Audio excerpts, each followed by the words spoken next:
Hello and welcome to episode 293 of the Board Game Barrage podcast. My name is Mark. I am the Green Tank, and I'm joined, as always, by my two co-hosts, Neil in the Orange Tank. Hello. And Kellen the Red Tank. Co-tank? Yeah, co-tank. Oh, I guess co-tank is... Yeah, it's not like we combine into one tank. We could. Mega tank.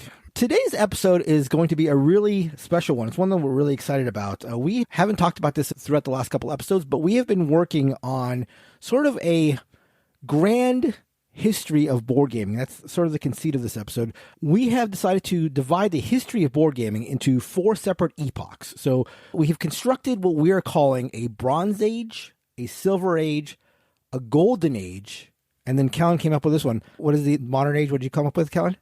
You mean the post-Golden Age? The post-Golden Age, yeah. So we're going to try to divide the entire history of board gaming into these 4 concrete as possible periods of time, and we're going to be talking about how one sort of flows into the other and the ways that one sort of builds on the other and what we can see in today's game design and where games are at now based on history. So this is going to be quite an extensive thing. We've all done quite a bit of research, and I'm a little worried that this may have to go into like I don't think we've ever done a multi-part show, right? This may like be a break two-parter. point. Yeah. I think we can just play it by ear and see how long it takes to get through like the first half of the material. Yeah.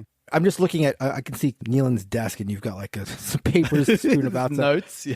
Yeah, I mean, I've got a bunch of stuff from it, but so it's going to be... I just hope my handwriting is terrible, so I'm just very worried I'm not going to be able to read any of this. Yeah, right. So it's when you challenge us to like outsmart each other, like we all come prepared. Right. Yeah. Yeah, right. Yeah, so I guess listeners can pick what epoch they like the best. But yeah, so sit back. This is going to be a big one. But before we get into that, we're going to do our usual thing, which is talk about the games that we've been playing. Neelan is going to be talking about general orders. I will follow up with Oak. And then finally, a game that we all got to play together, Big Boss, will be described by Kellen. So, Neelan, general orders. Yeah, so General Orders, World War II, is the latest Osprey game by Trevor Benjamin and David Thompson. And if that combination sounds familiar, that is the publisher and designers of Undaunted. So there was a lot of anticipation on my side going into this. I am a huge fan of the Undaunted games. And General Orders, this is, I think, one I mentioned in one of my preview episodes a while back. This was like a worker placement war game hybrid in a very sort of small form factor short game. So it's just like an interesting idea with a designer pedigree that had me very, very excited.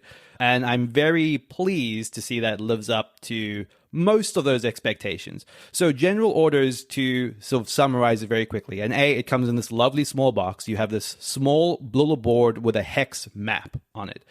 Every hex on the map has an icon which represents the action you can take by placing a marker into that space. So this is kind of, think of it as the worker placement component of this.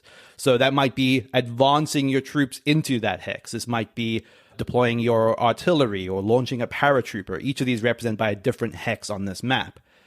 But typically, you need to have both presence in that hex and supply, which is basically like a chain leading all the way back to your headquarters. Okay, so there's this sense of trying to maintain a network of connectivity across this map in order to take these actions. The majority of the actions that most resemble a war game are these sort of deployment, or I think they're called advancement actions, where what you're doing is you're placing a marker out into a hex adjacent to where you have presence and effectively marching troops into that area by putting little pieces into it. If that's an enemy hex, then you're initiating a combat. And combat is incredibly simple in General Orders. You start by the defender rolling a die, and this die is very weighted towards just being one casualty. So there's a single blank side and a single double casualty side. So the defender will usually inflict one casualty for free, and then after that, it's just equal casualties. So if I have 3 people remaining, I wipe out 3 of the defenders. And if you're still alive, whoever you hold the hex. So it's a very, very tit for tat type of engagement with a little bit of swing in like the defender die. Stuff like artillery throws a spanner in the works because that can be quite devastating, and which makes taking down an enemy's artillery like very enticing. There are these paratroopers, like I said, that you can just drop an enemy behind enemy lines, but that's fairly risky, doesn't always pay off. And in addition to that, there's this tiny little sideboard with just a couple of actions on them. There's one for getting cards, and cards are kind of what you'd expect, so specific powers that either relate to these actions or enhance them. Very powerful, but very situational, so not always the best option to take. And another action that is just deploying more troops onto the board. The clever thing about this sideboard is that each action has just 2 spots available to it, and you can only do it once, and if whoever goes there second gets a weaker version of the action. So at every point, you're looking at that sideboard going, is this the time to take that deployment and get a stronger deployment than, say, Mark? Or is it more important that I advance on this turn? And that decision is everything in this game. You don't have that many markers in any given round of the game. And finding the optimal timing to do the most important action first before your opponent does it is everything. There is this fun little dose of wargaminess in it, in that you are rolling dice, which, I think would probably be the thing that would maybe throw Kellen off the same way that it does in Undaunted. There are these elements of, okay, there's a little bit of swing. Like if a defender gets no casualties or 2 casualties, that can feel rough. If someone has exactly the right card that they drew by taking the planning action and that becomes in clutch at exactly the right time, that can feel a little rough. But I think without any of that, it would obviously feel incredibly deterministic. It does the balance quite well for my taste. I think the one thing that I found a little bit frustrating with the game in the times I played it was it sometimes can feel very landslidey. It's short, so you're not going to be playing this for more than half an hour in a given session, but you can get to a point halfway through where you're just like, yeah, I've lost this, and there's no coming back from that. And that's fine. Again, it is a short game. It's one that you can easily just reset and play again and not feel too bad about doing that. There are 2 different maps on the game, each of which has slightly different rule sets in terms of the actions available. One even has this entire air military component to it, where you have planes that are sort of always adjacent to sections on the board and can bomb down into the land below. So there's a nice little bit of variety in the box. It's cute. It's adorable. Well, it's not cute. It's World War II themed, but it is a very lovely small production. And I was pretty smitten by it. I'm wondering what's interesting to you here, because it's not the Second World War, right? I mean, no, if anything, it's despite the Second World War. I detest World War II as a theme. It's probably my least favorite theme. So for me, coming into I detest the World War and the theme. So Nealon only, yeah. I mean, he I has do no it the other way problem around. with Exactly. the war. First, the theme of World War II, terrible. But, World War in general, close second on my detestment scale. But no, I think that I don't want to go as far as to say it trivializes anything about that theme. It definitely presents it in a way that is very quite vibrant and colorful to its credit. But it's also not really saying a whole lot thematically. This is not like Undaunted, where every card is a soldier in your squad, and it gives it the sort of gravitas of the people. It's very abstracted. It is hex counters going onto a colorful board, moving around and just attacking other hex counters, So I think viewed in the very lightly thematic, mostly abstracted sense, I can get behind that. And it is definitely sort of picking at my wargaming instincts in the same way that Undaunted does. It does feel of akin with that, which is saying, how do we take wargame sensibilities and inject another mechanic into this? In Undaunted, it's deck building. That is primarily a deck building game, I would say. But in General Orders, it's this kind of feeling of worker placement. That thing I described of, I got to take this before the other player takes it. That's what worker placement is about when it's at its best. And so this is a rather quick game. How does it stack up versus the Undaunted games in terms of amount of investment, in terms of rules and in terms of playtime? Drastically lower. So, I mean, Undaunted can be a fast game, but you're still talking about an hour to play. General Orders is breezy to set up and takes about half an hour to play. The game is only 4 rounds, and those 4 rounds are, just a handful of worker placement actions. So it's very, very quick. I don't know, Neil. The illustrations and sort of the graphic design of the board, I'm all about, and then the cover is killing me. Oh, really? I don't mind the color. The cover has 3 different fonts on it, which is immediately a problem for me. Sure. But the illustration is the perspective I'm very confused about, the sort of scale of the city to the mountain to the man. Okay, I mean, look, it's a colorful cover. I'm not going to get too critical about the perspective of the cover. Like, it is generally a colorful game. Look, I think the problem that this game has, if I could paraphrase a little bit, is that I do think it would be better served by not being a World War II game. I don't know why we have that as the specific crutch we lean on for this style of game, except to say that we've always done it. Like, World War II is obviously a popular genre of war game. But I would have loved this to had the same vibrant color set and had like a completely different theme. Because, otherwise I'm with you. It would not be inviting just on the basis of the box alone if it wasn't for the fact that I knew a little bit of what I was getting with the designers. But look past the terrible perspective on the cover. I urge you. How does this stack up to other, like, what feel like similar two-player games, like maybe Caesar or Blitzkrieg or those kind of games? Yeah, it's interesting. So Caesar, like I mentioned on previous episodes, has become like a fast favorite of my brother and I. I am very excited to take this home to play with him over the holidays for exactly that reason. On first blush, I would say Caesar feels like a tighter game. It's a sort of a simpler, more abstract game. This is still replicating and, by virtue of replication, has some of the foibles of wargaming in 2023. Whereas Caesar just feels purer by modern game design standards. But yeah, I don't think it reaches that height for me, but it's definitely a game I'm excited to play more of. And that is General Orders World War II by Trevor Benjamin, David Thompson, and Osprey Games. Did you guys hear that? I think there's a little squeak on the line. Or maybe a fuzz. Nothing on my end. All right, Nope. All right, I'll just keep an ear out for it. Okay. I got a chance to play Oak, designed by the lovely named Wim Goossens. Wim, what a great first name, Wim.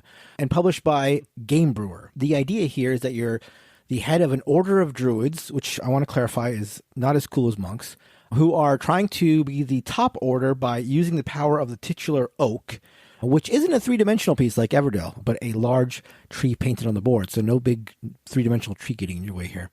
Stripped of everything, this is a mid-weight worker placement Euro. And while that's often said dismissively, like it's just basically a mid-weight worker placement, there are a number of pretty cool approaches to worker placement and hand management that I think make Oak stand out a little bit. So one way it does this is how you're actually placing your worker/druids out on the board. So there are some spots, usually special spots that are on your personal board and only available to you, where you can place a druid as an action, but the spots that you're going to be contesting, like the big main worker placement spots on the board, you're going to be playing a card out of your hand that shows locations on the map and a cost and resources that allow you to go to one of these spots. Once you've played all your cards out from your hand, then you can no longer, perhaps unsurprisingly, place any druids on those spots. So you have a hand of cards. Each of them will show a number of different spots on the board. In order to place a worker on the spot, you play the card out of your hand and pay the cost. However, unlike many other hand management games, at the end of every round, you're not drawing back up. All you're doing is you're simply picking those cards up that you used in that round, and you're going to reuse them in the next round.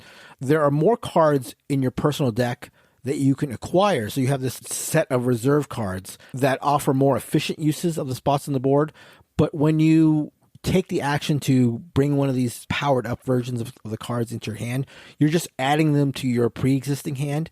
And those are now available every round to reuse. So it's more of like a action selection accumulation mechanism rather than a deck building mechanism. Another interesting aspect of the game is the way that you can level up some of your druids, so like increase the power of some of your workers. There are actions that will allow your druids to become, I forget the term, I think they're elders or something, but effectively they're powered up. And when they do so, they're denoted by these little plastic bits of clothing that you're actually placing on the meeple. And there are something like 6 or 7 unique plastic garments that each player will have, each of the garments granting the specific meeple unique power. So like, you might put a little plastic robe on your druid, and that might give them their own, what's called a resting space on the board. There's another one that will attach a little bird on your druid, and that will give that druid the power to share locations with other druids, which is usually not allowed. Usually, like when somebody's in a space, you can't really get in there without paying a high cost. If you have the little bird on your druid, that druid now for the rest of the game doesn't have to pay that extra cost. The handful of different powers that you could potentially have were initially a little unwieldy to remember, but fortunately the player aids are great, and it's easy enough to refer to those until you remember. What about the Talon Master, Goddess of War? Is that the one with the antlers? They may be placed on the same temple action space as another druid. No, that's the bird one. Yeah, okay, that's what I was just talking about. Why would you bring up the one I just talked about? Bring up something special. No reason. There are a couple more interesting aspects of the game that I'll briefly cover. One thing is that you're able to fight monsters. Though, as you might guess from a midweight Euro, there isn't any dice checking. There isn't any chance involved at all. If you go to the fight monster spot, you beat the monster. You automatically win. Who are these monsters? You know, is this like the bad guys in Ferngully? You know, they don't like the trees. I've never seen Ferngully, but based on my cultural sort of osmosis, I imagine they're probably similar. So while the fighting the monsters may not be cool, the cool thing is that whenever you fight a monster and take them to your board, you get a special benefit for the rest of the game. So it's like a fun little asymmetric touch. There's another spot that allows you to place a special personal worker placement spot on your personal board, which is great, except that every time you activate those spots, you lose victory points, which is an interesting decision to make. It's like your private spot that you don't have to play a card to even activate, so it's very efficient, but you lose victory points whenever you use it. So it's sort of interesting that way. Lastly, there's the aforementioned titular oak at the center of the board that I mentioned earlier, which really amounts to just like a number of tracks. So the oak has like these branches, and basically you're just moving your druids up these tracks to gain income and points throughout the course of the game. Honestly, for a game called Oak, I found the oak aspect probably the least interesting, so that's a little unfortunate. Fortunately, though, I found a whole lot more that was interesting. So it's one that's, I would say, easy to recommend to fans of the classic midweight Euro. I think the asymmetry factor of the different powers, along with the toy factor of putting these plastic pieces on your druids to power them up, is fun. You throw in a little recipe fulfillment, a little set collection, and you've got a little bit of everything in there. And I forgot to mention, but this is one of the highest bits of praise, I think, is that this all runs in a reasonable 60 to 90 minutes. I mean, that's what it says on the box. And when I saw it quoted on the box, I didn't think there was a chance that it would pan out to be true, given all that's sort of going on. But it really was. Both games that I've played have landed right in that space. Is this a quote mark for the box? Like, when it says it plays in 90 minutes, that's it right. does. That's the selling. That's your pull quote. Will actually play in the time they say. Oh, it's even rhymes. You can break it up into two lines. The first line, will actually play, comma, in the time they say, exclamation, put on the box. Right. That is not going to lie. That actually is nice to know. I hope it's not a pull quote they use, but, you know, they're free to. We grant you unlimited license to use that. You don't have to pay us. So, again, a lot of interesting quirks in a solid game that won't keep you at the table for too long. I will say that if you're not into midweight Euros at all, this is probably not going to do it for you. But if you are, I would definitely recommend Oak by Wim Goossens and Game Brewer. Yeah, this is one I've had in my collection for a little bit. It's another Woggers special, which is to say that I was tricked into buying it based on his recommendation. I've not played it yet. That is a little bit mean to say it in that way, because I'm very excited to play it. For whatever reason, I've now learned the rules multiple times and never got a chance to play it. But I think based on your recommendation, Mark, I'm going to try to get it to the table, because it always looked really It's funny cool. because I actually found myself reading the rules a couple times for this one, because it was a game where I brought the game night a couple times and didn't end up being one that we actually played, and I forget and reread it. And it doesn't really even grab you in the rules reading. And I will say that is maybe part of the problem, is that in the times I read it, I was a little bit like, yeah, exactly. And then, but yeah, no, I'm excited to play it. Like, I read the rules for like the fifth time. I'm like, is this even worth it? Like, what am I doing? Even reading the rules, it's like, move druids up a tree. And it's like, God, I'm not sick of druids. You got passive druids and all this boring stuff. And I don't want to overhype this by saying it's like, this is going to revolutionize midweight Euros, but it does play quick, and it is filled with unique, interesting choices. So it did end up being a game I really enjoyed. And it's got a lot of charm. Like that counts for something. Putting the antlers on the guy and all that stuff. No. Here's the thing, guys. Right. Do you ever just think, like in the hobby, like, what the am I doing here? Not even once. I've never had that thought. Because I'm reading on BGG and I'm just like on a random page, and it's like, it says on page 9 that an oak action requires an active druid, but wouldn't you use a passive druid for an oak action? Uh-huh. And I read this sentence 3 times, and then I thought to myself, what the am I doing here? That is a weird, if I remember correctly, just a weird quirk of the keywording in the rules around active and passive. I will say, that is not the point, Neelan. Look, Kellen. You understand the point? Kellen, no, I literally admitted to you like 2 minutes ago that the whole reading about passive druids going up the oak is like mind-numbing. I will grant you that. I will totally grant you that. Imagine having to read that 3 or 4 times and not playing the game ever, like in those 3 or 4 readings. It will pay off. Don't go in thinking it's going to change the world. But if you like midweight Euros and you're looking for something a little different and the play's fast, it works. But yes, I mean, try to make your one reading of the rulebook the only one you need and get in there and start playing it. Because, yeah, passive druids are the worst druids. We all had a chance to play Big Boss together. And Big Boss, for those who don't know, is a old game by Mr. Wolfgang Kramer. And if I remembered what he was known for, I would cite those games right now. And if you hold long enough... No, you don't have to say it. I need to sound smart. El Grande, the Princess of Florida. El Grande?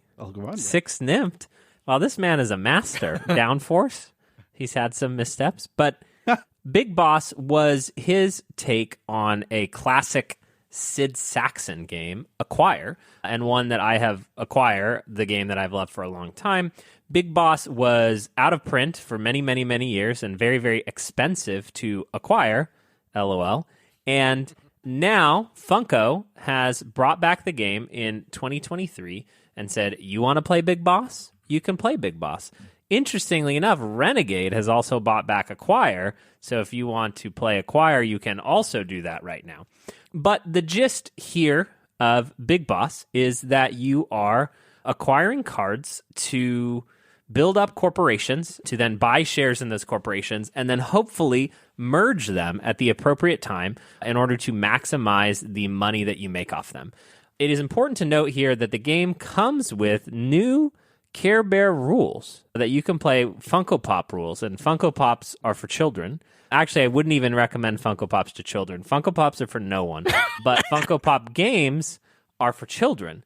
And so Big Boss does all the rules, blah, blah, blah, blah, blah. And then at the end, it's like, if you want to play the original rules, and I read that, if you want to play the real rules, make the following changes. So we have played the game with the real original rules, and as recommended by people on Twitter and various places of the internet, it's more cutthroaty and a little bit more adult. But again, if you collect Funko Pops, you can play the Funko Pop version of the game and just read the rulebook as written.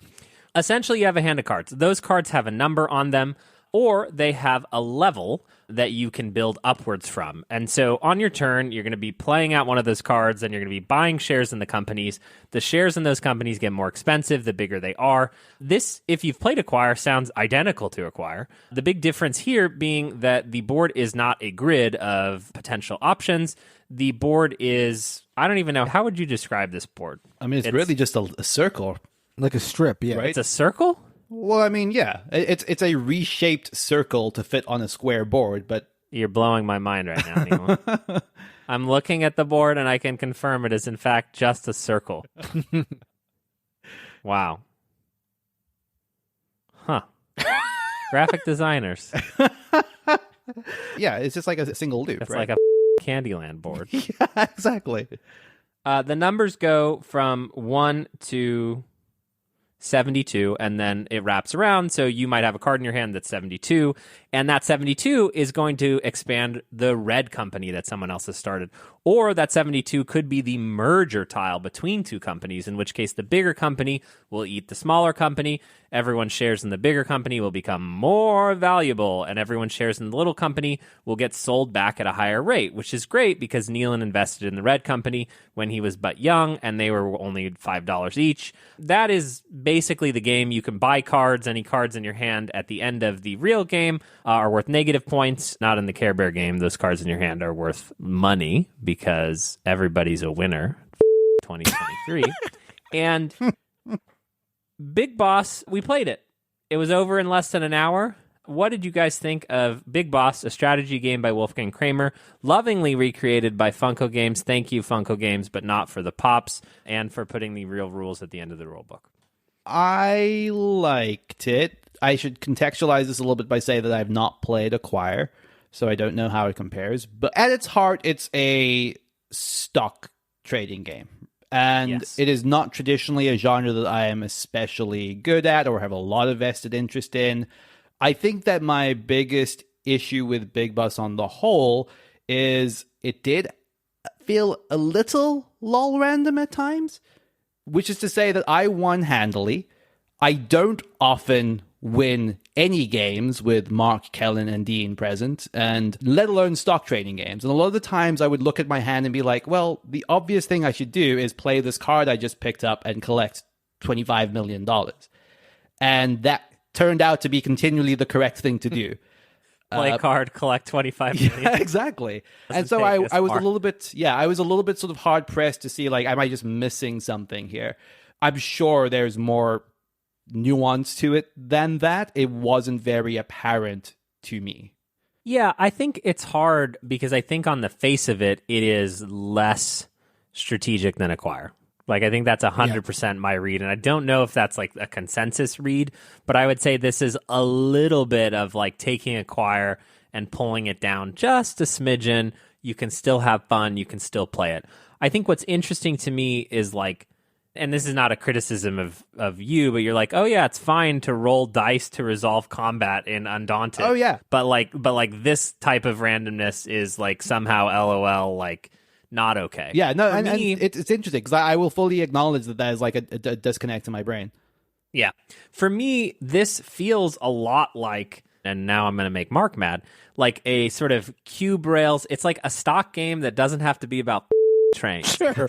Yeah. You know what I mean? Sure. Like, it's like, how many cube rails games can we keep doing that are unapproachable? But this is just, it's like a family game, but it's about stock. And there's just a little bit of bite there.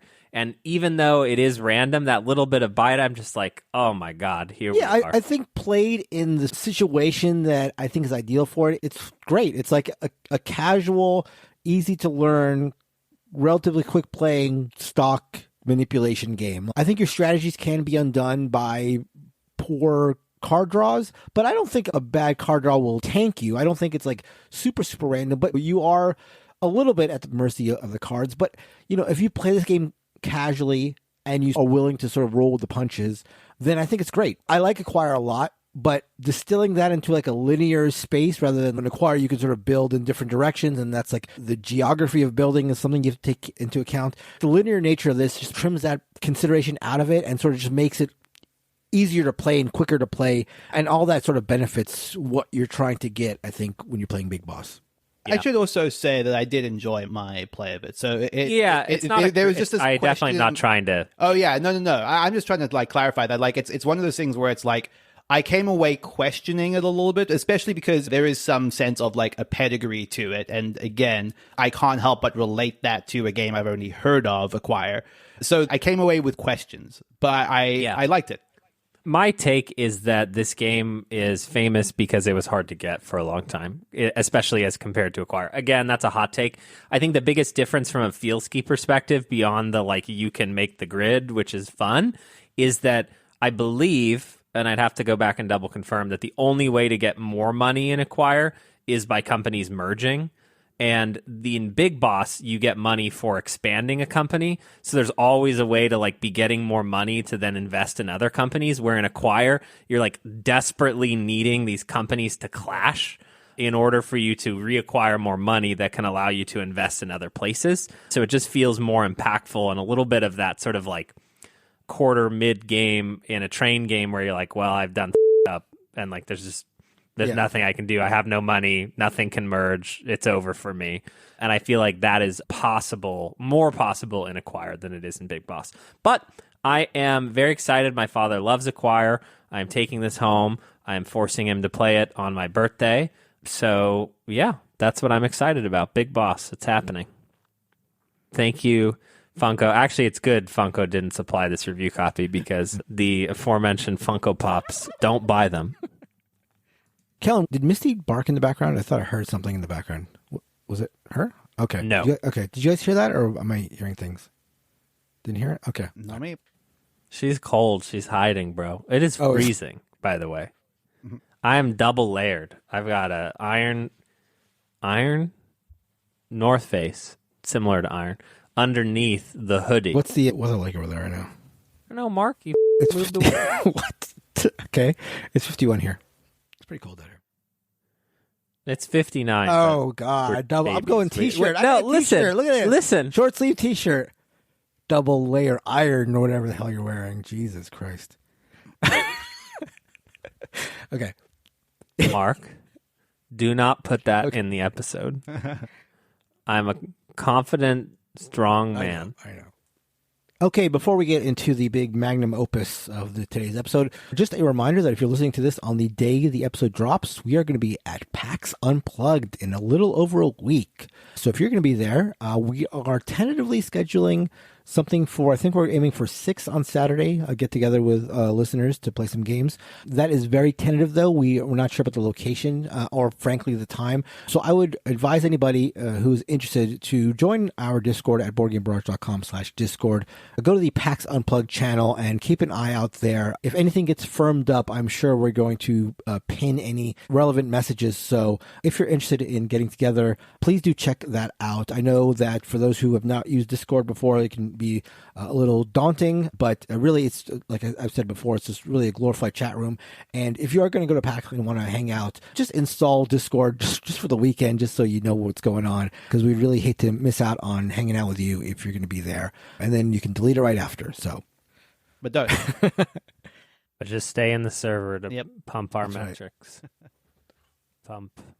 Okay, here it is, our aforementioned magnum opus, our look back at the history of board games. So, as I mentioned earlier, we split the history of board games into 4 epochs, and so I'll start off with what we're referring to as the Bronze Age. It's not like an original name, but here it is. So, there's a little bit of a question as to what the first board game ever created was. A couple big contenders that I've heard talked about are the Royal Game of which is actually like, I think... My number 5 bird game of all time is Sky Team.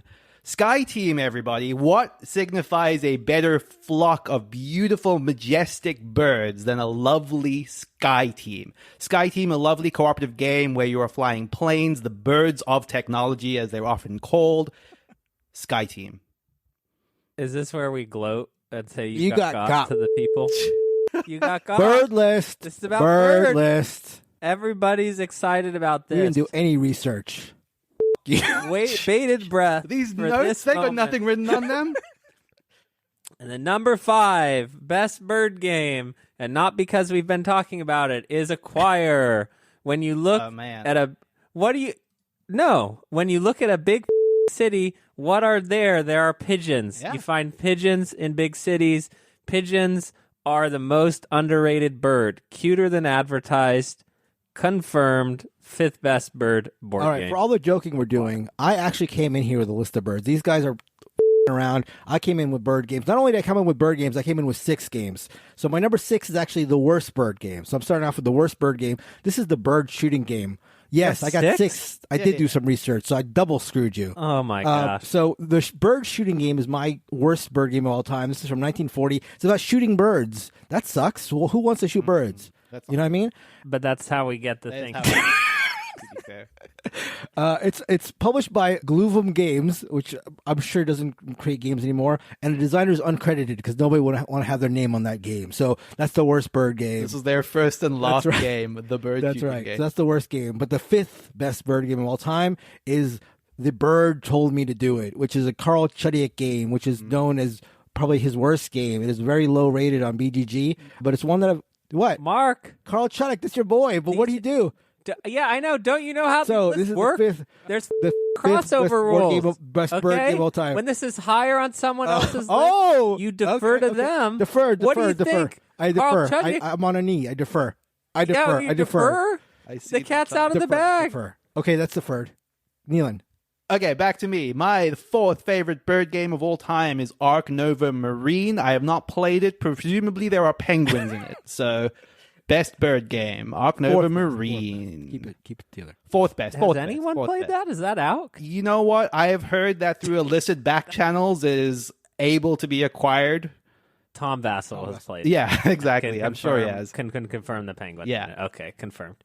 All right. The number 4 best bird game is Food Chain Magnate, the special edition, and not because it's the number 1 hotness on BGG right now, but because there are chicken burgers in the game. Oh, man. Many people don't know that if you look closely at the burger meeples that they are actually sporting chicken patties, which is healthier for you than a beef 2023. diet. It's very progressive. We're living in the future. It is tough because they are dead. Yeah. So I struggled with whether I would include them in the list. Somebody shot those birds. Bird shooting game trained them. They trained on the bird shooting game, and now where are we? I don't think that's how they get them, but it's a splatter game, and we love splatters. Yeah. All right. This one is not even splatter. This one has been upgraded by our favorite upgraded from splatter to something else. By Awakened Realms. Perfect. It's like match made in heaven. Is it? Yeah. I don't know if Probably, that's true. That would surprise me if it was Awakened Realms. Probably true. Yeah. Imagine Awakened Realms, all the plastic minis. Plastic mini chicken burgers in this case. Anyway, my number 4 best bird game of all time. So I just told you about the worst one, which was from 1940, called the bird shooting game. But this is an old one too. It's from 1978, but it's the 4th best one, and it's called Tall Bird, Short Bird. This is also uncredited, so I'm thinking that the same designer, 38 years later, saw the error of their ways and said, I'm not going to be killing birds anymore. I'm going to be making tall birds and short birds. This is a... Wait, this is by the same designer as shooting birds? Yeah, both uncredited. I'm thinking it's the same one. Oh, it's the same one. I see. Yeah, an obsession. Yeah, that's right. That's right. First, they were the killer. They looked at their hands covered in bird blood. And they said, I can't do this anymore. 38 years later, they came back and they said, I'm making birds now. I'm making tall birds and short birds. And this is the game where you make tall birds and you make short birds. And that is the game, Tall Bird, Short Bird. Nealon, take it away. My 3rd favorite bird game of all time is apiary. Bees. Oh my God! Double crossover. Double crossover. Double. At number 3. At number 3. Exactly. Crossover. Double. So you both share this one. Both give and take here. Go ahead. Yeah. One word at a There you time, go. right? So birds are like what? I think about when I Careful. think about bees. Did you just do it twice? Okay. Yeah, sorry. I could only think of 4 games with birds in them, so I just decided randomly to shout crossover really loudly. I love it. So that's why I don't know much about this masterpiece. Yeah. It's space bees. Space bees, the birds of extraterrestrial space. Excellent. They don't have birds out there, but they do have space bees. So sometimes you gotta go with what you can get. All right, we got to move on. Oh, that's both of ours. We get double the time, Mark. Shut up. I need more. Stop I need more time for this one. This is from 2022. You did way more research about these epochs. Right. No, I know. This is all about bird epochs. We didn't have time. I spent all that time, instead of studying epochs, I studied birds. I've been studying birds like a madman around here. And all that time spent researching birds and bird games led me to number 3, the 3rd best bird game of all time. This is from 2022. This is cutting edge. This is egg rolling. So if you look this up on BGG, make sure to put the exclamation at the end of the word rolling to make sure you don't get it mixed up with other egg rolling games. This is egg rolling exclamation from 2022. Also uncredited. So same designer, another 20 years in the future said, oh, wow, he's also the artist on this game. So exactly, uncredited artist. So now they have now been consumed. They were once murderers of birds. Now they are creating this wonderful dexterity game. They're actually like making 3-dimensional models of birds. And so where there was death, now there is life, because we're talking about eggs here, and you're rolling eggs. And so it's got like a pyramid sort of thing where you're rolling the eggs down. I think maybe now that I'm looking at the cover, you're actually trying to knock down birds with the eggs. So that's actually not what I was hoping for. But that is what's going on in egg rolling. You are rolling an egg down this track. I think maybe trying to knock down birds. In fact, I'm pretty sure you're trying to knock down birds. But this is a dexterity game. The quote here is, be the first to reach the top of the straw track. That is the words on the box. So that really pulls you in. That's the that's really exciting, sort of like draws you into it. So this box cover has a lot of Angry Birds in it. It does. 2022 was the height of Angry Birds power. So I think that's really riding the wave there. This is a 2.0 rating on BGG, so on the lower end of the spectrum. But don't let that dissuade you. If you can get a copy of Egg Rolling, again, get the copy with the exclamation after the word rolling. Don't get the other ones, because that's not the one I'm talking about. And that is Egg Rolling, the 3rd best bird game of all time. My 2nd best bird game of all time. I was criticized very heavily in previous years, and this is sat on my mind for having Scythe on this list because of the very fleeting connection to birds. But Jamie Stegmaier is back in the Scythe universe with Expeditions, and that could not be more of a bird game. No. That is all I have to say about that. Scythe is back, baby. It's not as That's good the as last time. That's only the second time you've mentioned this game since you reviewed it. Yeah, so which that should tell you everything tells us that all I we feel need to about know. Expeditions. Yeah. All right. My number 2 game is a game that people actually might want to play. This is Wandering Towers, a game of stacking by Mr. Wolfgang Kramer of Big Boss, but freed from the shackles of Big Funko. And he's here to make a game He's here called tonight. Wandering He's with Towers. us. What? Nope. What? Oh, we have him? We're interviewing him about his favorite bird games. No, in this game, you stack towers, right? And what do you get the higher you go? You get wandering towers. You get It's not rhetorical. The higher you get go, a tower. You get a bigger get- tower. birds. Idiots. Birds. The higher the No, tower ask goes, me again. Ask me the again. more. What do you get the higher Birds. Excellent. you go? Thank you, Neelan. And we'll Yeah, we'll edit that out. Yeah, we'll Trim edit it around. that. Yeah, Yeah, perfect. Snip, snip, snip. And so the higher you go in this game, the more closely you find the birds. Wandering Towers, second best bird game of all time. All right, I feel a little bad for this one because I'm sure it's Neelan's number 1. So maybe stealing his thunder. Neelan, let me know if this is double crossover. But my number 2 best bird game of all time is Bird Whiz. So Not even close. I'm breaking the streak of having uncredited designers. This game actually has no designer at all. So not even uncredited. There is no entry for designer whatsoever. How do you even find these? I don't understand. All this research I've been pouring in. Years of That's right. research. So, but here's the thing, Neelan. This is why I was so sure it was on your list. So let me give you the first line here on BDG.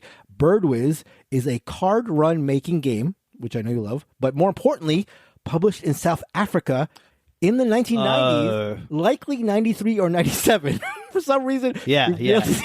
Are you in the camp that thinks it was published in 93, or do you think it was in 97 published? Oh no, we don't talk about Bird Whiz where I come from. Okay, so Many a broken home. right. It sort of splits On the back of Bird Whiz. splits the nation in half. Yeah, much like the Protestant Catholic in Ireland, you've got the 93-97 divide. The 93-97 divide. Yeah, exactly. So yeah, I shouldn't press that too much with you. Anyhow, so this appears to be some sort of trivia game about birds. Big birding nation, South Africa apparently maybe is. So it says you use colors. You can match them up by type of bird. So maybe you're matching colors to birds?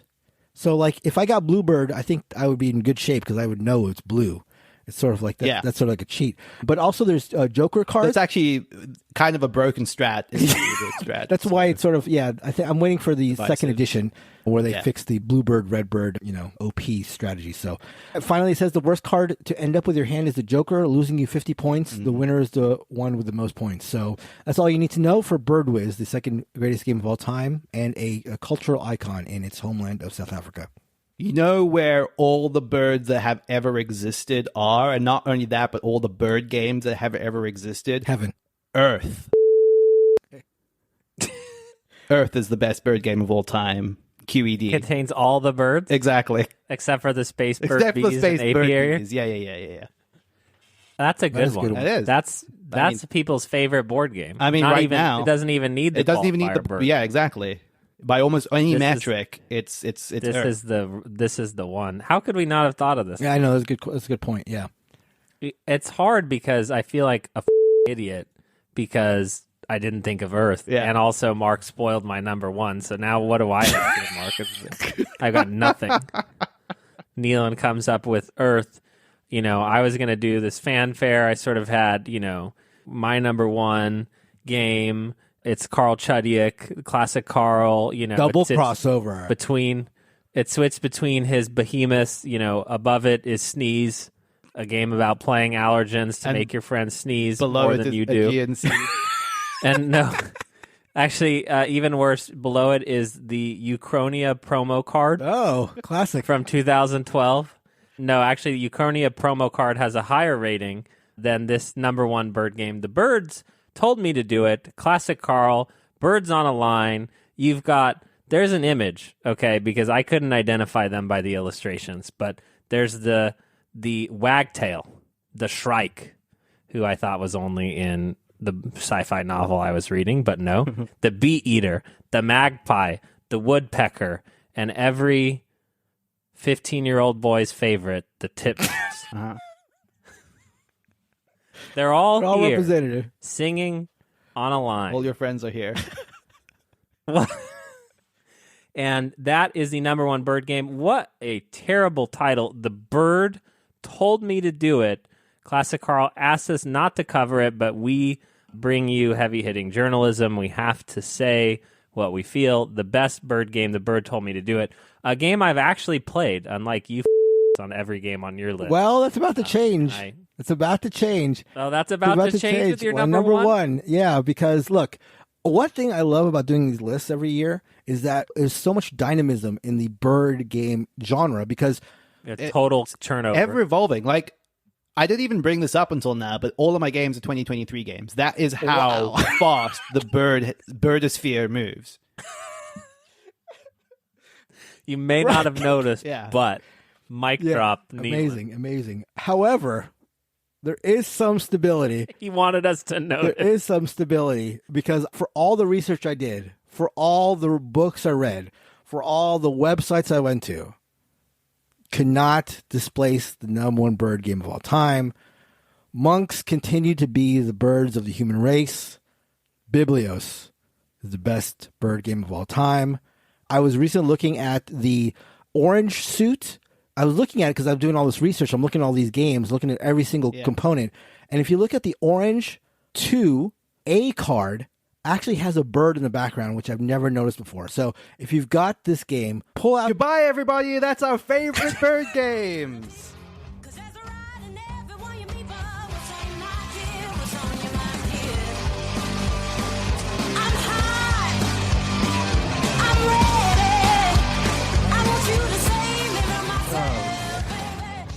Somebody interrupting. I could just start. Okay. Go. The dumbest thing that just popped into my head was like you're starting. You're saying that you're starting to say like, and or Callan just comes in.